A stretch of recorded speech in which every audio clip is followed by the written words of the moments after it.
Hello, welcome back to another episode of Leointerviews. Today we have Mario Lanzarotti with us. Thank you for having me, Leo. Excited to talk with you today. Yes, of course. Well, let's go ahead and get into it. Tell me about you. Absolutely. My name is Mario Lanzarotti. I'm based out of South Africa. I'm half Italian, hence my name, and half German, hence my eye color, in case you can catch it. It's blue. And I run an advisory firm for founders, and I help them scale their businesses to 7- and 8-figure levels without the chaos by removing the founder as being a central bottleneck of the business. Tell me a little bit more about that. Sure. So the kind of people that I work with, they usually ended up building their businesses through a lot of effort, where the founder works really hard, very long hours, and ends up wearing all of the hats. So he does sales, he does client fulfillment, he does marketing, he does strategy, and that works really well in the beginning. But as the business scales and more complexity is added, the founder needs to remove himself from being the central decision-making figure and the central delivery figure. And what happens often is that the founder doesn't realize that that's happening. So he hires more people, he builds the systems, but then he doesn't really properly use them.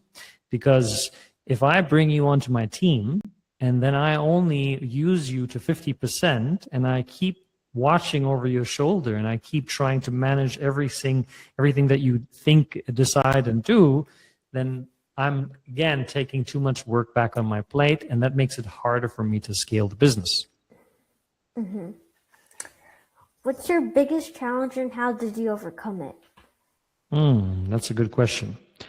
I would say my biggest challenge initially was to feel confident enough to talk to founders at higher levels, the more successful, because I felt that I hadn't achieved enough success myself and I hadn't earned the right to be with them in the same room.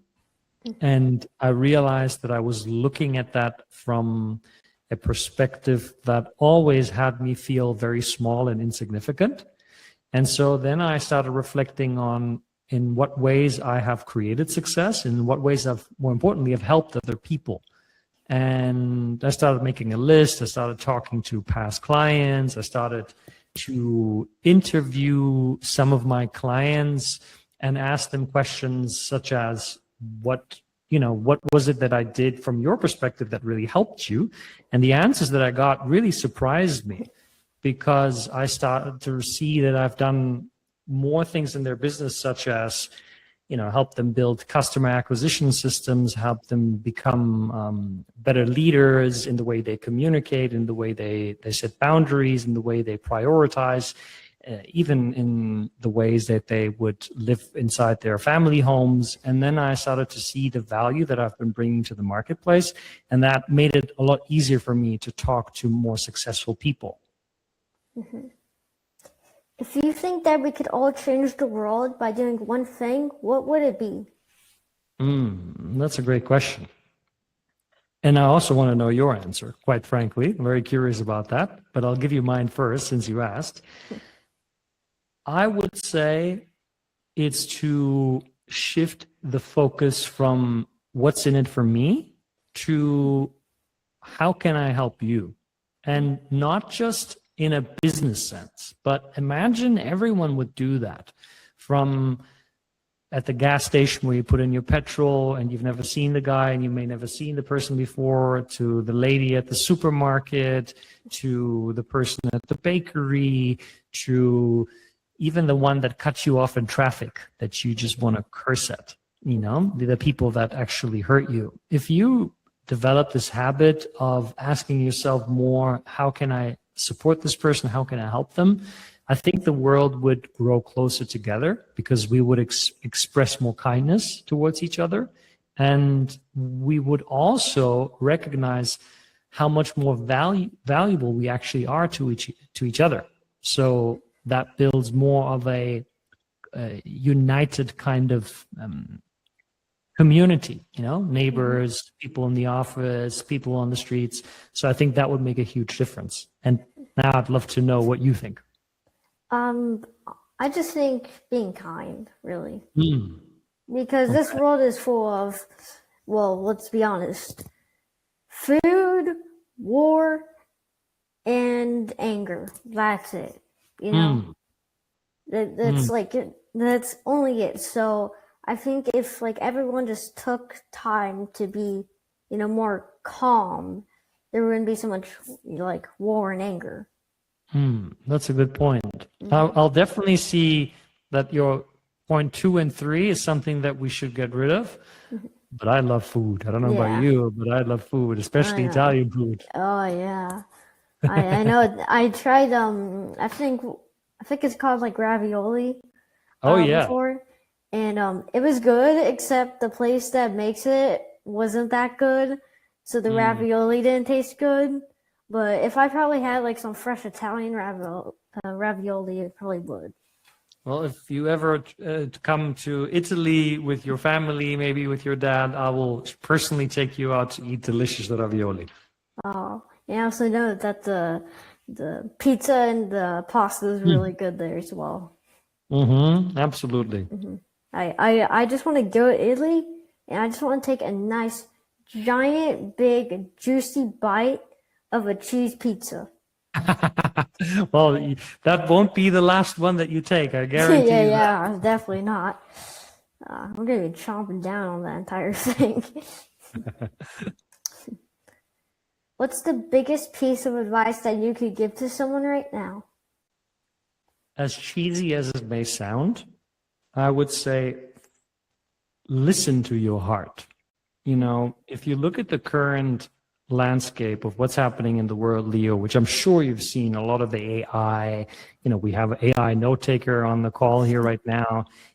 They're very useful tools, and I would say definitely know how to use them. But unfortunately, too many of us were relying on them like they are the central figure of authority in the world. Like everything, we should go to AI. And in my experience, the heart has the most wisdom. The heart, there's a saying that goes like this: the mind thinks and the heart knows. And maybe you've experienced this yourself, Leo, where you had this feeling. Maybe you didn't call it heart, maybe you called it this gut feeling, where you just knew. And your mind, when you thought about it, was like, didn't really make sense. Do you know what I'm talking about? Hmm. Right? Yeah, So, it's like something, but you're like, does it really like?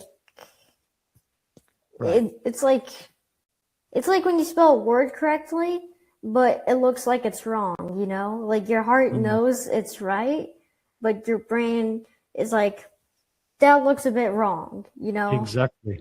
Exactly. And I would say now more than ever, we need to follow the voice of the heart because it will tell you what's right for you and what's not. And more often, the mind will try to prevent us from doing that because it feels risky. It's like, oh God, like I can't just quit my job and start this career.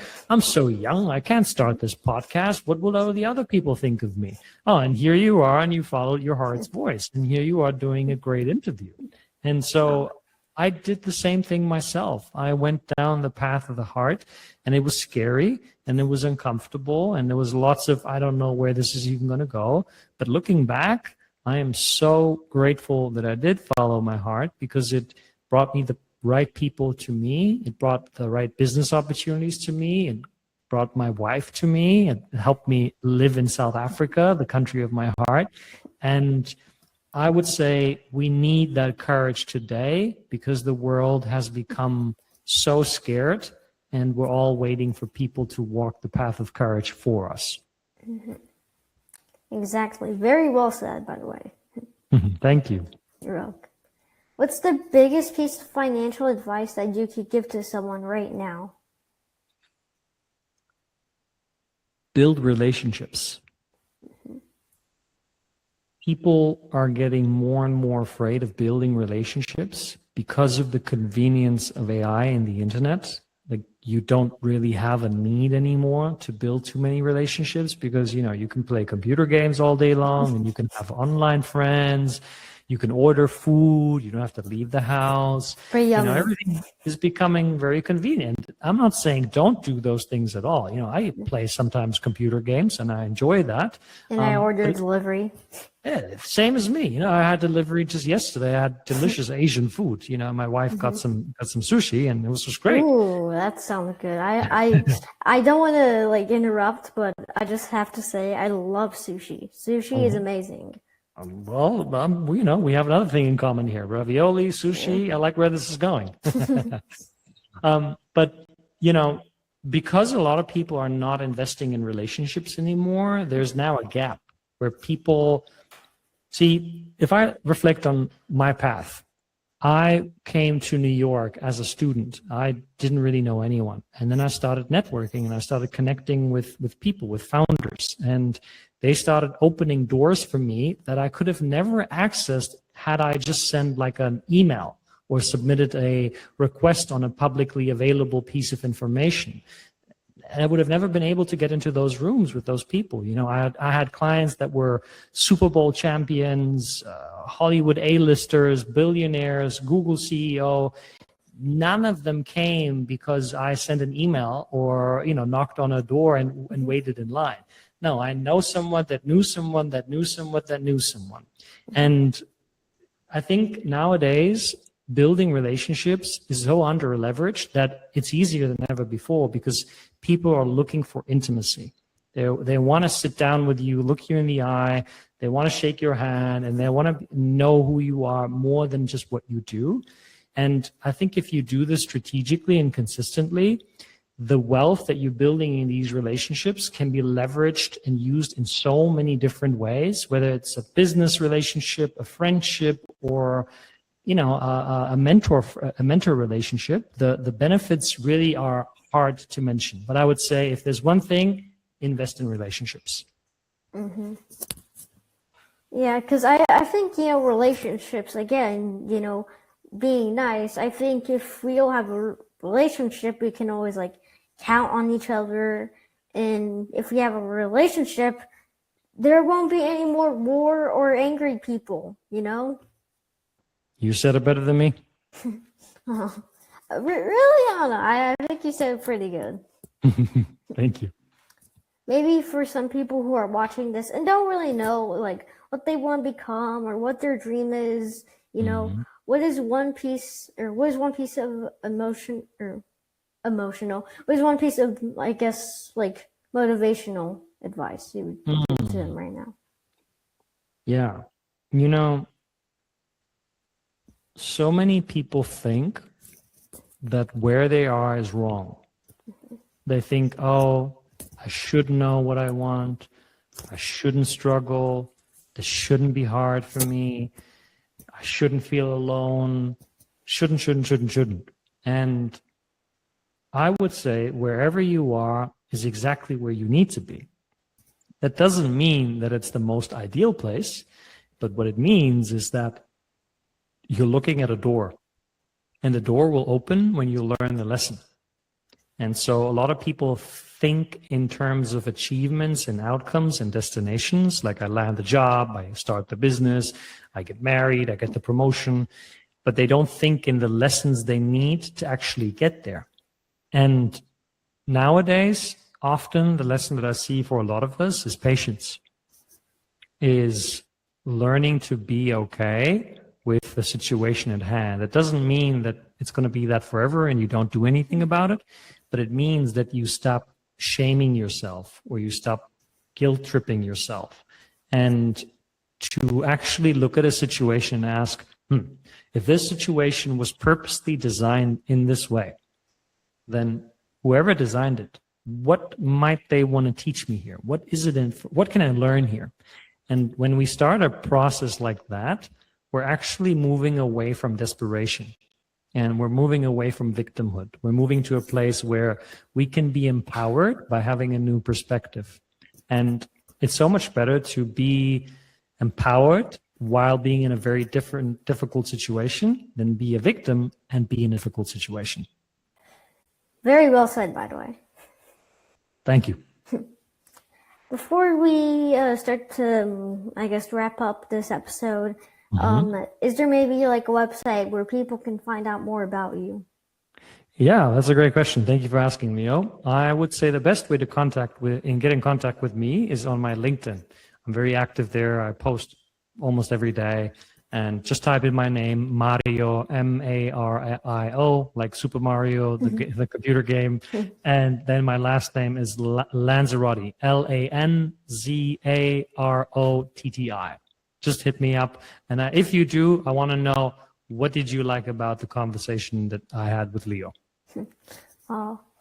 Before we wrap up, is there maybe a couple words that you would like to give to my viewers? I would say they should reflect on your example. How old are you, Leo, if you don't mind me asking? 11 years old. 11 years old, and here you are already following a dream, an idea, a seed that was planted in your mind, and you're doing something that let me give you a secret, Leo. I have people that have paid me tens of thousands of dollars to do what you're doing right now. And these people are in their 30s and 40s, and it took them weeks of work just to overcome their fear of doing what you're doing so courageously right now.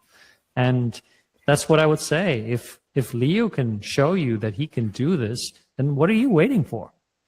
Leo is the best example we need to follow our dreams. Oh, thank you. My pleasure. As always, we have our very special last big bad bonus question. Oh. This is the toughest. This is, I think, the climax, if that's a correct word.